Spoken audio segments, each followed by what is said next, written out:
నమస్తే అన్న అందరికీ నమస్కారం. కువైట్ మరియు గల్ఫ్ దేశాలు మనం చూసుకుంటే గత 3 రోజుల నుంచి అయితే కానీ యుద్ధాన్ని ఎదుర్కొంటూ ఉన్నాయి. అలాగే ఇరాన్ మనం చూసుకుంటే దాడులు చేస్తూ ఉన్న నేపథ్యంలో కువైట్ కావచ్చు, గల్ఫ్ దేశాలు కావచ్చు, వాటిని తిప్పికొడుతూ ఉన్నాయి. అలాగే ఈ యొక్క యుద్ధం గురించి అమెరికా అధ్యక్షుడు డొనాల్డ్ ట్రంప్ కీలక ప్రకటన చేశాడనమాట. ప్రస్తుతం కువైట్ మరియు గల్ఫ్ దేశాలపైన ఇరాన్ దాడులను మేము ఖండిస్తూ ఉన్నట్లయితే ట్రంప్ అధ్యక్షుడు ఎవరైతే ఉన్నారో ప్రకటించడం జరిగింది. వివరాల్లోకి వెళితే అరబ్ దేశాలపైన ఇరాన్ దాడులను చూసి మేము ఆశ్చర్యపోయాము, మేము దాడులను తిప్పికొట్టగలమని చెప్పేసి వారికి చెప్పాము. కానీ వారు పోరాడాలనుకుంటూ ఉన్నారు.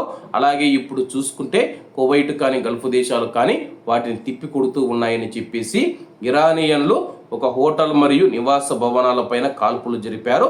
ఇది అరబ్ నాయకులకు కోపం తెప్పించిందని చెప్పేసి ఇరాన్లో నాయకత్వం ఎవరిదో వారు ఎవరిని ఎంచుకుంటారో మాకు తెలియదు, మరియు బహుశా వారు అదృష్టవంతులు అయి ఉంటే అలాగే ఏమి చేస్తూ ఉన్నాడో మంచి వ్యక్తిని ఇరాన్ నాయకుడిగా ఇరాన్ ప్రజలు ఎన్నుకుంటారని చెప్పేసి అమెరికా అధ్యక్షుడు డొనాల్డ్ ట్రంప్ తెలపడం జరిగింది.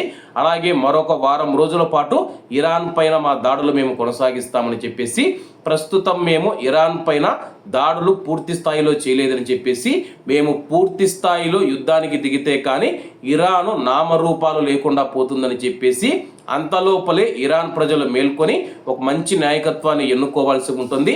మరొక వారం రోజుల పాటు మేము దాడులు చేస్తామని చెప్పి అమెరికా అధ్యక్షుడు తన యొక్క సోషల్ మీడియా ఖాతా ద్వారా తెలపడం జరిగింది. కాబట్టి వారం రోజులు ఇదే పరిస్థితి ఉంటుంది. అలాగే కువైట్ మరియు అరబ్ దేశాల మీద దాడులను మేము ఖండిస్తూ ఉన్నట్లయితే అమెరికా అధ్యక్షుడు డొనాల్డ్ ట్రంప్ ప్రకటించడం జరిగింది. ఏది ఏమైనా సరే కానీ మరొక వారం రోజులు ఇటువంటి పరిస్థితులు ఉంటాయి. కాకపోతే ఎవరూ భయపడవలసిన అవసరం లేదు. అమెరికా ఇరాన్ మీద దాడి చేయడంతో కువైట్ మరియు గల్ఫ్ దేశాలలోని అమెరికా నేవీ బేసులను లక్ష్యం చేసుకుని మాత్రమే ఇరాన్ దాడులు చేస్తూ ఉంది. సాధారణ ప్రజల మీద దాడులు చేయడం లేదనమాట. సాధారణ పౌరులు ఎవరైతే ఉన్నారో ప్రవాసులు కావచ్చు, కువైటీ ప్రజలు కావచ్చు, ఇతర దేశాల ప్రజలు కావచ్చు, ఎవరికి ఏమీ కాలేదు. కాకపోతే యుద్ధం జరుగుతూ ఉన్నప్పుడు మనం చూసుకుంటే ఇరాన్లో మనం చూసుకుంటే ఇప్పటికే 600 మందికి పైగా మరణించిన విషయం అందరికీ తెలిసిందే. కాబట్టి అందరూ జాగ్రత్తగా ఉండాలని కోరుకుంటూ అందరూ బాగుండాలి, అందులో మనం ఉండాలి. అందరికీ నమస్తే అన్న, జై హింద్.